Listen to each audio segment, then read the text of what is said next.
तो जैसे जो वज्रासन किया, ये जिनको पेट में कब्ज रहती है, जिनको बवासीर की शिकायत हो जाती है, उनके लिए ये आसन बहुत कारगर साबित होता है। तो धीरे धीरे पहले करेंगे इसके साथ योग मुद्रा। ऐसे हाथों को पीछे, हाथ को ये पिन्नी को जो कलाई है इसको पकड़ लेना पीछे से पकड़ करके, ये इसके साथ दूसरा भाग नीचे मस्तक लगाना, अपने सांस को छोड़ते हुए ऐसे नाक से सांस को छोड़ेंगे।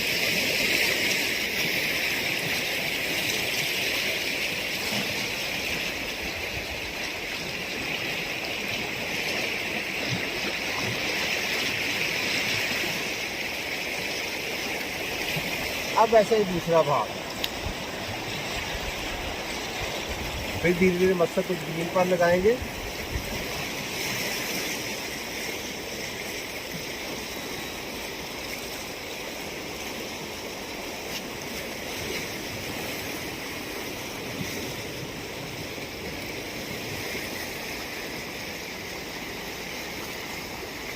अब इसकी तीसरी मुद्रा, तीसरा भाग, वज्रासन का तीसरा और आखिरी भाग। ऐसे ही श्वास को छोड़ते हुए नीचे आएंगे, मस्तक को नीचे लगा देना है जमीन पर,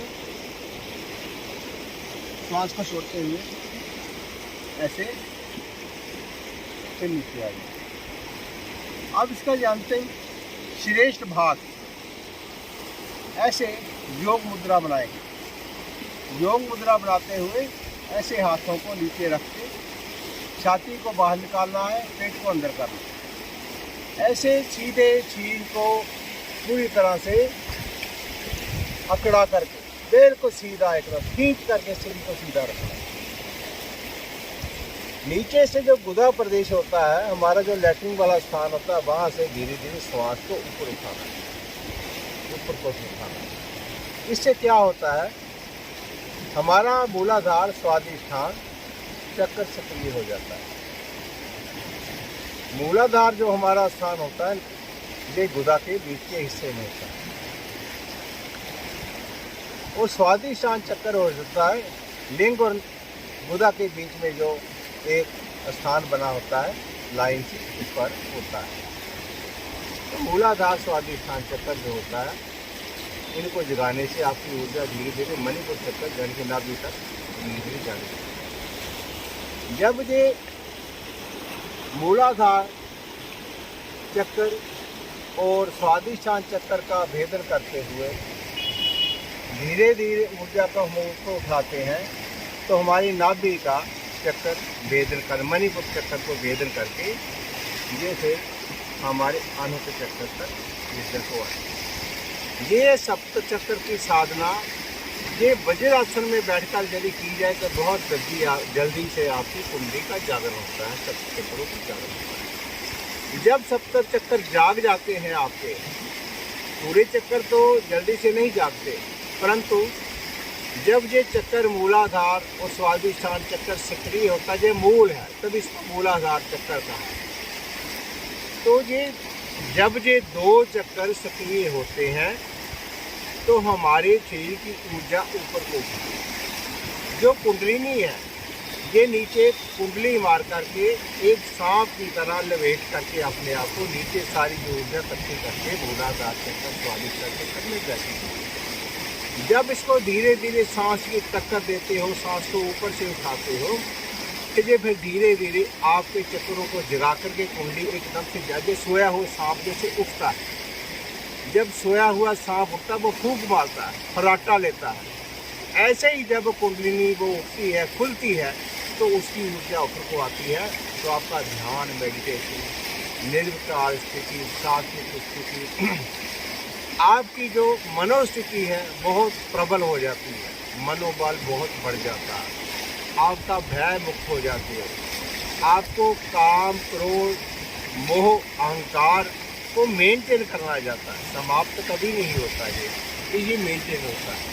आपने अपनी इच्छाओं को कैसे निरंतरण करना है, यश अपयश, मान लाभ अपमान, ये सब जो है चीज़ें इंसान के शरीर के साथ, इंसान के प्रारब्ध के साथ, इंसान के भविष्य के साथ जुड़ी हुई है। हम इससे कभी मुक्त नहीं हो सकते, परंतु इसको मेंटेन, इसको निरंतर, इसको हम अपने वश में कर सकते, अपने कंट्रोल में कर सकते। तो फिर ऐसे ही धीरे धीरे योग मुद्रा को बना करके ऐसे हाथ को रख लेना, ऐसे श्वास को लेते हुए धीरे धीरे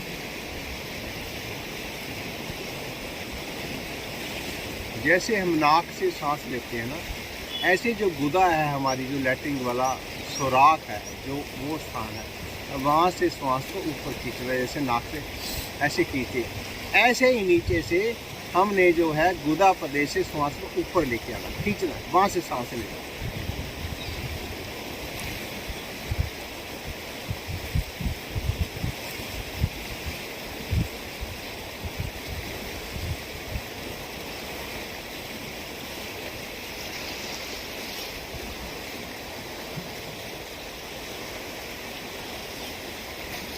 इसको दोस्तों आप करेंगे ना, इतना आनंद आएगा, इतनी ताकत आ जाती है कि इंसान बड़े बड़े ग्रंथ पढ़ करके, बड़ा बड़ा अध्ययन करके ध्यान को प्राप्त नहीं होता, एकाग्रता को प्राप्त नहीं होता, परंतु ये वज्र आसन में बैठ करके श्वास को लेने से, ये नाक और मूलाधार का, इसको प्राणायाम कहते हैं, नाक से और मूलाधार से आपने श्वास लेना है, मूलाधार से श्वास लेना है और नाक से छोड़ना है। ये इतनी बढ़िया स्थिति है, आपको कब्जे नहीं रहती, आपकी जो सांस की नाली है वो साफ़ हो जाएगी, जो भोजन की नाली है वो साफ़ हो जाएगी, पेट एकदम से संतुष्ट रहेगा, एकदम से आपका सुबह पेट साफ होगा और आपका सारा दिन इतनी आप में ऊर्जा भरी रहेगी, आप हैरान हो जाओगे। अब हम कहते हैं सुखासन, ये है सुखासन। इसमें बैठ करके अब थोड़ा करेंगे प्राणायाम। पहला जो प्राणायाम होता है ये होता है कपालभाति। ऐसे हाथों को रख करके श्वास को अपने नाक से बाहर छोड़ना, पेट को अंदर करना।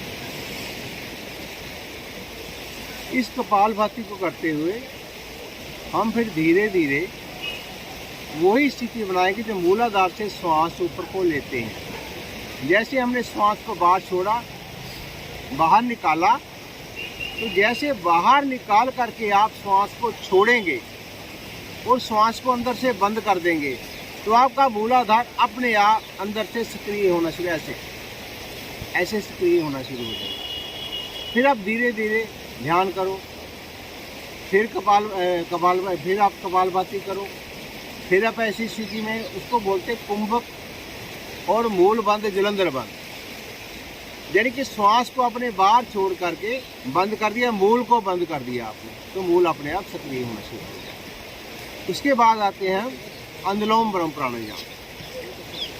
ये देखिए, जिनको हार्ट की प्रॉब्लम होती है, जिनको अस्थमा की प्रॉब्लम होती है, जिनकी रीढ़ की हड्डी में दर्द रहती है, उन्हें कपालभाति जो होता है वो धीरे धीरे आराम से करना चाहिए, बहुत लाइटली करना चाहिए, जब करना ही नहीं चाहिए। अगर शरीर में कोई दिक्कत आए तो उन्हें ये जो कपालभाति नहीं करना चाहिए। उनके लिए है अनुलोम विलोम। राइट वाली नाक से श्वास लेंगे, लेफ्ट वाली से शुरू करेंगे, क्योंकि राइट वाली जो हमारी नासिका होती है, जो सूर्य नाड़ी होती है, लेफ्ट वाली जो नासिका होती है, जो चंद्र नाड़ी होती है। इंगला, पिंगला और सुषुम्ना, जो सेंटर में जो नाड़ी आती है वो सुषुम्ना नाड़ी होती है। इंगला, पिंगला, सुषुम्ना, ये तीन नाड़ियों की संधि होती है ब्रेन में जाकर के, आंखों और नाक से इनका संबंध होता है। फिर इसके रीढ़ की हड्डी के साथ लेकर करके ये मूलाधार चक्कर तक ये जाती है। और अब करेंगे अनुलोम विलोम। इसमें देखिए ये मुद्रा बनानी होती है, ये उंगलियां दो सीधी और ये अंगूठे के साथ इसको जो होता है, ये जो अनामिका उंगली होती है कीची के साथ वाली, इसको अनामिका उंगली को मेल लेते हैं, ऐसे मेलेंगे, दो उंगलों को ऐसे छोड़ देंगे।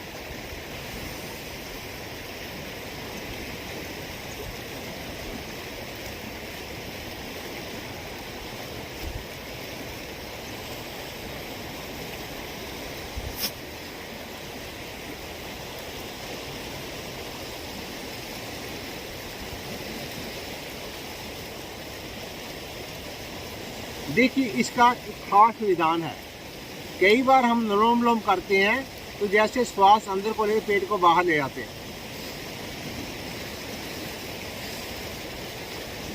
पेट अंदर नहीं बाहर नहीं लेके आना, पेट अंदर ही आपका रहना चाहिए। सिर्फ श्वास जो है यहाँ से श्वास लेकर के हमने नाभि तक श्वास को लेके जाना। धीरे धीरे श्वास से जैसे जैसे आप इसकी संख्या बढ़ाएंगे, टाइमिंग बढ़ाएंगे, तो ये फिर आपका जो श्वास है, श्वास की चक्कर मूलाधार तक चक्कर लगेगी। नाक से लेकर ब्रेन से लेकर मूलाधार चक्कर तक ये सारी जो नली है, रीढ़ की हड्डी है, उसकी सफाई होती है। उसके साथ जो लिपटे हुए सब चक्कर है वो धीरे धीरे सक्रिय होती है। ये था अनुलोम विलोम।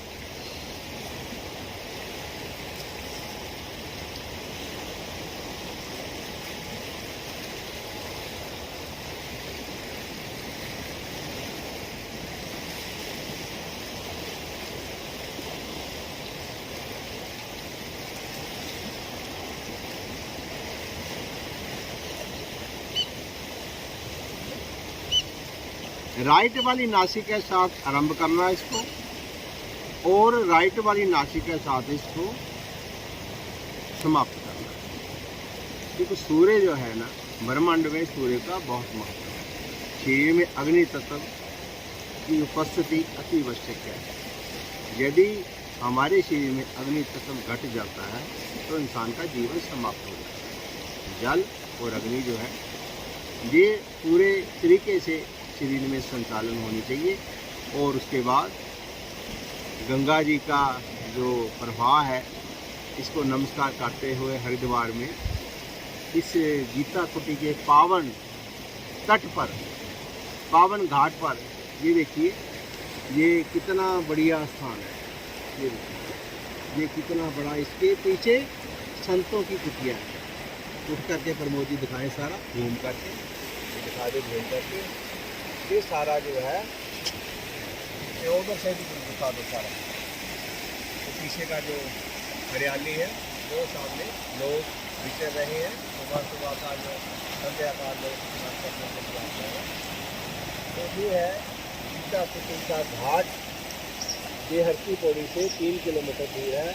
हम लोग जब भी आते हैं हरिद्वार तो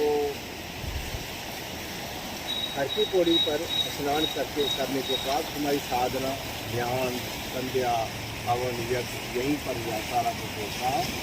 तो अब करेंगे प्राणायाम, इसका समाप्ति। ओम का उच्चारण करते हुए, गंगा मैया को नमस्कार करते हुए, इस उत्तराखंड की पावन भूमि को प्रणाम करते हुए। तो गंगा देखो हमारा जिसको मुख है, इधर को उत्तराखंड के पहाड़ है, यमुनोत्री गंगोत्री इधर ही है। तो इधर से गंगा जी इधर को आ रही है, पहाड़ की तरफ मुख करके। ये जो पहाड़ तो उत्तर का क्षेत्र है, हमारे जो सूर्य है ये राइट की तरफ है, इसको दायां भाग बोलते हैं, दायां भाग ही बोलते हैं ना। तो दाएं की तरफ जो सूर्य होता है, तो आपका जो मुख होता है पहाड़ की तरफ, उत्तर की तरफ हो जाता है, देवताओं का स्थान होता है। तो आप करेंगे ओम का उच्चारण, श्वास को भरते हुए नाक से ओ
सर्वे भवन्तु सुखिनः सर्वे सन्तु निरामया।